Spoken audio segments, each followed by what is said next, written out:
रिक्षा चालक मालक एकता युनियनच्या वतीने यंदा गणेशोत्सव थाटामाटात साजरा करण्यात आला।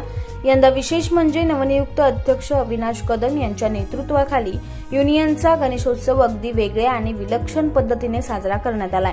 गणरायाच्या मूर्तीची स्थापना डीजेच्या गगनचुंबी आवाजात करण्यात आली।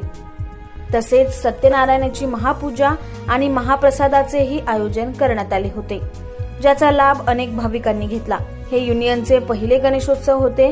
अध्यक्ष म्हणून अविनाश कदम यांनी नेतृत्व केले। युनियनचे माजी अध्यक्ष सुनील बोर्डे यांनी पदाधिकारी आणि कार्यकर्त्यांना मोलाचे मार्गदर्शन दिले आणि आर्थिक मदतही केली। हनुमंत बाबर यांनीही पदाधिकारी आणि कार्यकर्त्यांना वेळोवेळी मोलाचे मार्गदर्शन व सहकार्य केले। वाशी स्टेशन परिसरात